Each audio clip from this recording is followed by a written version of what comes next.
నమస్తే. Welcome to post 360. This is Monica. YCP manifesto గురించిన అంశాలు కొన్ని మనం తెలుసుకునే ప్రయత్నం చేద్దాం. 2019 ఎన్నికల్లో నవరత్నాలనే పేరుతో అధికారంలోకి వచ్చింది జగన్ ప్రభుత్వం. ఆ తర్వాత ఇప్పుడు 2024 ఎలక్షన్స్ వచ్చేస్తున్నాయి. ప్రచారంలో భాగంగా తానిచ్చిన హామీలు 99% నెరవేర్చారని చెప్తూ ఇప్పుడు ఇస్తున్న పథకాలకు తోడుగా ఇంకొన్ని అంశాలు జోడించి మేనిఫెస్టో ఒకటి రూపొందించింది. దాన్ని రిలీజ్ కూడా చేశారు. అయితే ఇప్పుడున్న ఈ మేనిఫెస్టోలో కొన్ని కీలకమైన అంశాలు ఉన్నాయా అంటే ఒక విపరీత స్పందన ఒకటొస్తుంది. ముఖ్యంగా వైసీపీ శ్రేణుల్లో ఉన్న నేతల్లోనే కొంత అసంతృప్తి వెళ్ళగక్కుతున్నారు అని ఒక వాస్తవం తెలుస్తోంది. ప్రజలు కూడా దీని గురించి కొంత మేనిఫెస్టోలో కొత్త పథకాల ద్వారా లబ్ధి పొందుదామని ఎవరైతే ఆశపడ్డారో వాళ్ళ ఆశల మీద ప్రస్తుతం నీళ్లు జల్లినట్టు అయింది అని చెప్పాలి. ఒక పక్క జగన్మోహన్ రెడ్డి ఇవ్వగలిగితేనే చేయగలిగితేనే అలాంటి హామీలు మాత్రమే తాను ఇస్తాను అని ఖచ్చితంగా చెబుతున్నారు.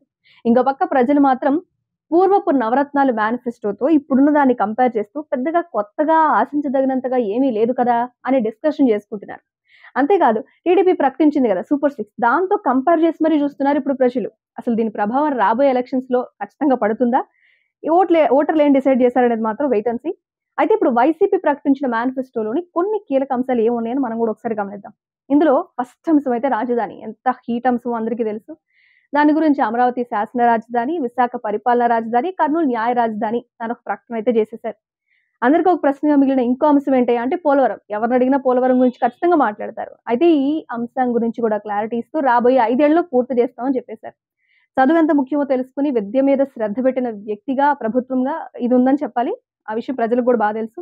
ఇప్పటికే 15,000 రూపాయలు తల్లుల ఖాతాల్లో జమ చేస్తున్న ప్రభుత్వం గెలిస్తే 17,000 రూపాయలకు 17,000 రూపాయలకు పెంచుతాం అనే నిర్ణయం తీసుకుంది. మరి రైతుల విషయం చూద్దాం. పెట్టుబడి సాయం కింద రైతులకు 13,500 రూపాయలు ఇస్తున్న ప్రభుత్వం మళ్ళీ గనక గెలిస్తే అదే అధికారంలోకి వస్తే 16,000 రూపాయలకు పెంచుతామంటూ కూడా హామీ ఇవ్వడం జరిగింది.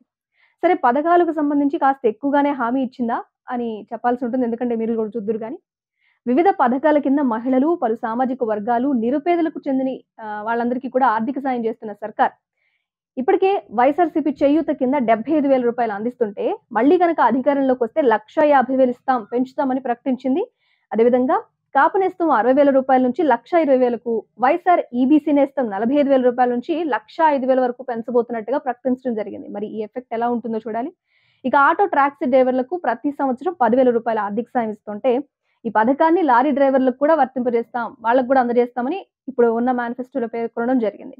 మళ్ళీ గనక అధికారంలోకి వస్తే ఆటో టాక్సీ డ్రైవర్లతో పాటు లారీ డ్రైవర్లకు కూడా 10,000 రూపాయల సాయం కూడా ప్రకటిస్తామని ప్రకటించేశారు జగన్. 10 లక్షల రూపాయల వరకు వాళ్ళకి బీమా వచ్చేట్టు ఏర్పాటు చేస్తామని చెప్తున్నారు. దళితులు గనక 500 మంది కంటే ఎక్కువగా ఉంటే దాన్ని ఒక ప్రత్యేక పంచాయతీగా మారుస్తామంటూ కూడా ఒక హామీ ఇవ్వడం జరిగింది దళితులకు సంబంధించి. అది ఇప్పుడు జగన్ ప్రభుత్వం అందిస్తున్న పథకాల గురించి కనుక మనం గమనిస్తే ముఖ్యంగా అవ్వాతాతలకి పెన్షన్లు ఇస్తూ వాళ్ళ మన్ననలు పొందారు. ఇప్పటికే దానికి సంబంధించి పథకాలు రావట్లేదు, వాళ్ళ వరకు వాళ్ళు వెళ్ళి తెచ్చుకోవాల్సి వస్తున్న ఇబ్బందులు వస్తున్నాం. దాని గురించి కూడా జస్ట్ టచ్ చేద్దాం. ఏంటి అంటే అవ్వాతాతలకి ఇప్పటికే 3,000 ఇస్తున్నారు కదా, దాన్ని రాబోయే 5 ఏళ్లలో 2 సార్లు చొప్పున పెంచి 250 పెంచి దాన్ని 3,500 చేస్తాను అనే విషయాన్ని హామీ ఇవ్వడం జరిగింది. ఇక విద్యా సమస్యల గురించి ఎంతవరకు పట్టించుకుంటారో జగన్ అంటే ఖచ్చితంగా వైద్యం గురించి కూడా అంతే పట్టించుకుంటారని మళ్ళీ ఒకసారి ప్రూవ్ అయింది. ఎందుకు అంటే నాడు నేడు స్కూల్స్ ఇప్పుడు ఎలా అయితే కొన్ని పిక్చర్స్ ద్వారా లేదా వాళ్ళ విద్యకు సంబంధించి ఎంతవరకు ఎఫర్ట్స్ పెట్టి పైకి తీసుకొచ్చారో at the same time same formula వైద్యానికి కూడా అప్లై చేస్తాం, నాడు నేడు అని అనిపించేలాగా చూపిస్తాను అని చెప్తున్నారు. అంటే నిజంగా ఇది కనుక సక్సెస్ అయితే ఎలా ఉంటుంది అనేది మాత్రం కొంచెం ఆశాజనకంగానే ఉందనే చెప్పాలి. సరే, ఎయిర్పోర్ట్స్ విషయం గమనిద్దాం. భోగాపురం ఎయిర్పోర్ట్ దీని గురించి ఏమవుతుందా అనే ప్రశ్న ఉంటే లేదు రాబోయే 5 ఏళ్లు పూర్తి చేస్తామని హామీ ఒకటి ఉంది.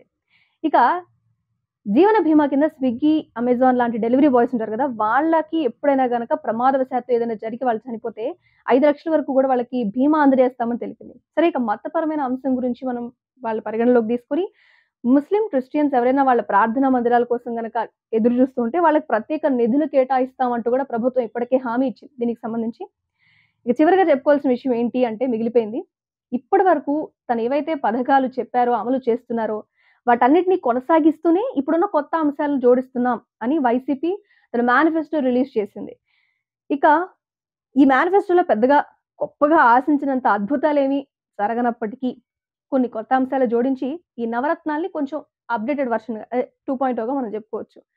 కానీ కొంతమంది ప్రజలకు, నేతలకు ఈ మేనిఫెస్టోలో ఏముంది గొప్పగా, దీనిలో పెద్ద ఆసక్తిగా ఏమి లేదే అని అంటున్నారు. మరి రాబోయే కాలంలో ప్రభుత్వం ఏర్పడుతుందా అనే సందేహాలు కూడా వీళ్ళకి కలుగుతున్నాయట. ఏమో అది ఏమైనా ఎలా అయినా ఉన్నప్పటికీ కూడా వాస్తవం ఏంటి అంటే, ఈ పథకాలు ఎంతవరకు మేలు చేశాయనేది ప్రజానీకానికి బాగా తెలుసు. ఖచ్చితంగా రాబోయే ఎలక్షన్స్‌లో వాళ్ళు పథకాలు అందుకుంటే గెలుస్తారు అని జగన్ ఎలా అయితే నమ్ముతున్నారో ఖచ్చితంగా ఆ పథకాలు అందాయనే మాట వాస్తవం కదా! సో, ప్రజలు ఓట్ల ద్వారానే సమాధానం చెప్తారనే మాట చాలా కీలకం అండ్ ఇంపార్టెంట్. మరి రాబోయే ఎలక్షన్స్‌లో ఏం జరుగుతుంది? ఈ మేనిఫెస్టో ఎఫెక్ట్ ఉంటుందా? లేదా ఈ సూపర్ సిక్స్‌కి అట్రాక్ట్ అవుతారా అనే విషయం మాత్రం మనం వేచి చూద్దాం. ఎలక్షన్స్‌లో ఓట్లే సమాధానం చెప్తాయి.